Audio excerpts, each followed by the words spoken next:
Joining us on the program now, political commentator and director of the Integrity Institute, Dr. Bryce Edwards. Kia ora, good morning. Morning, Andrew. To be fair, there's a lot of, there's a chain of unprecedented which has led to this particular event. You and I talked about it, I think it was the day after the events of the haka, in response to the Treaty Principles Bill, and it's taken a while to get to this point, with Te Pāti Māori refusing to turn up to hearings and various back and forth. Having said that, though, the penalties that have been recommended for members of Te Pāti Māori, no precedent for this. These seem very harsh. Oh, absolutely. And I think a lot of us have been surprised about how harsh they are. It's both the severity of the punishment, which I tend to think is appropriate, but the means in which the actual details of it, I'm not so convinced of. Yep. So in my view, this was a clear breach of the rules of the House. So if you remember back to that debate, it was while the vote was taking place. The House was debating, and actually deciding on this contentious piece of legislation. Yep. Te Pāti Māori MPs and a Labour MP, in fact, got up in the House and started a haka during and disrupted the vote. And some of those MPs moved very close to members of the government seating and did the haka, which we know is a ceremonial, but also a war dance, if you like. Yep. And it can be quite a sort of a loud sort of shouting sort of element of it, which can be quite intimidating.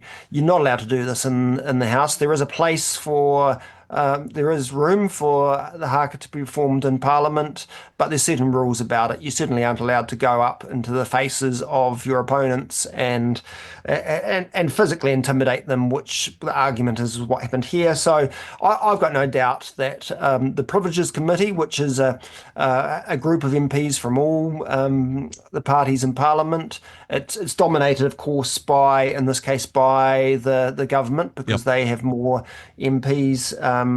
They have majority on it.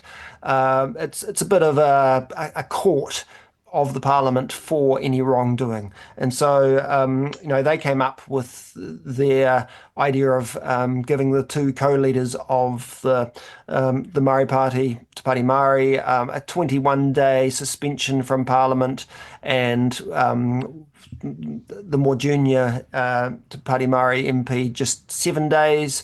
I think their report was right to say that this was an unprecedented sort of action, and so I'm not surprised that there was quite a strong punishment. But suspending MPs from Parliament, I think, is dangerously anti-democratic. Yep. And so I was a bit disappointed that they went with that. It means that governments can essentially kick out their opponents from Parliament if they feel that they've got some sort of pretext for doing so.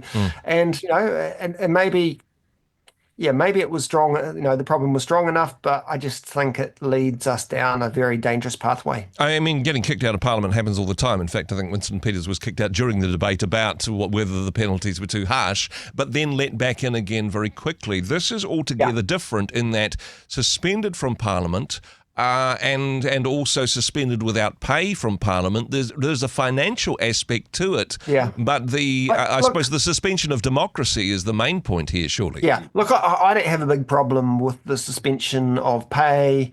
I think these people are paid well enough that they can put up with that. I mean, there's probably other quite harsh things that could be taken off committees in Parliament, all sorts of things.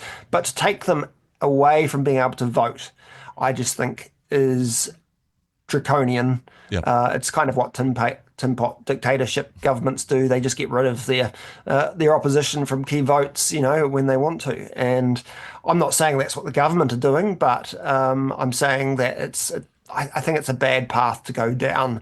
And There's lots of other things going on here, but that's the big one for me. Let's talk about the process as it unfolded, though, because, the committee, as it were, they said, hey, this is the ruling, sharp intake of breath. Everybody was a bit shocked and surprised. From there, though, the government's quick to say, hey, we're not just going to rubber stamp this. This will be debated in Parliament, which in itself I think was a move in the direction of democracy. And then secondly, yesterday for Chris Bishop to stand up and say, no, this is too important.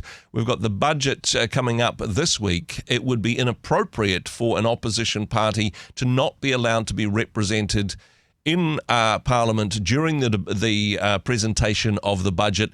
Let's suspend the suspension, as it were, which of course leaves us all in suspense. Indeed, that's quite correct. Look, I think Chris Bishop did the right thing yesterday in putting this off. And he had some good principled reasons for doing it, to allow Te Pāti Māori to participate in the budget debate and vote on the budget. Yep. I'm not so sure that was his core motivation. I think even in National, there's a bit of dissent about this. Yep. I don't think National are totally of one mind about the severity of this punishment. But there's just no doubt about it that this has huge sort of potential for division in New Zealand. Yeah. And that's not to say it's wrong, but National knew that this is going to potentially spark up something of a culture war. Yep. We don't know the size of that. We saw with the Treaty Principles Bill certainly how much that polarised New Zealand and created the hikoi huge. And I think this still does have the potential for that. It's got all those elements of ethnicity and arguments about racism and so forth that can come up over it. And so it would be a shame, I think, for National to have that explode on the same week they're having their biggest sort of set piece. Yeah. So I think they were right that it was, going to overshadow that, and that would be a mistake. So, of course, Parliament does still have to, so the Privileges Committee came up with their recommendation, but Parliament has to debate it, has to decide on it. And so, it was supposed to be yesterday. They put it off. It's still going to be in 2 weeks' time. It's kind of deferred, potentially explosive situation. But this at least allows, I guess, calmer heads to prevail, and maybe we can come up with a better way forward. And interested to get your perspective on that, the potentially an ulterior motive from the government to say, look, we don't want this as yet another sideshow happening when we're trying to present our budget, because it's going to be tricky enough as it is. Having said that, though, it's the opposition party. It's their job to be a pain in the neck for whoever the government of the day is. And some people would say, well, Te Pāti Māori seem to be particularly talented at being a pain in the neck for this government. You can also see that from the government's point of view, if we could just get these guys out of the way so we could get on with the business of government, that would be a good thing. But again, that's not democracy. But that's right. And democracy is the key point here. And I certainly think this ruling shouldn't, and I don't think it will, chill the opposition and stop them from, in the future, being rigorous in their opposition. But it is creating those big questions about, whether Parliament should be modernised or changed to introduce a different tikanga. Those are the rules at the moment that Te Pāti Māori MPs broke. But should the rules be changed? There's a debate to be had there. I think that the really tricky party in this is the Labour Party, because I think they're sort of stuck in the middle of this. I don't think National and Te Pāti Māori are too unhappy about how things have gone. Certainly Te Pāti Māori, I think they want to be suspended, probably. Yes. They actually, aren't being cowed in silence over this. And actually, as you say, this would lead into their playbook. See, we're being repressed as the colonisers all over again. Yeah, this may be good for their cause rather than bad for it. Oh, absolutely. So I think they would have been quite happy to be suspended yesterday, and it would have allowed them to be a rallying point for Yeah. democracy. And I think some of their claims would have been quite legitimate, that this is undemocratic. Yeah. And National might be quite happy for this to be a big issue too, but just not to overshadow the budget. Yeah. Whereas Labour, it's a bit more difficult for them because, they don't want to have Te Pāti Māori punished like this so much, but and I think they want to take a principled stand on this, that this is too harsh, it's disproportionate, but they also don't want to be too closely tied to Te Pāti Māori because, a lot of Middle New Zealand will, quite rightly think that how Te Pāti Māori MPs, operated in the House on that day wasn't good for the political system. Yep. And so, personally, I think that yesterday we saw a speech in the House from Chris Hipkins that was actually quite smart, and he did tread the line quite carefully. He did condemn the Te Pāti Māori MPs for their actions,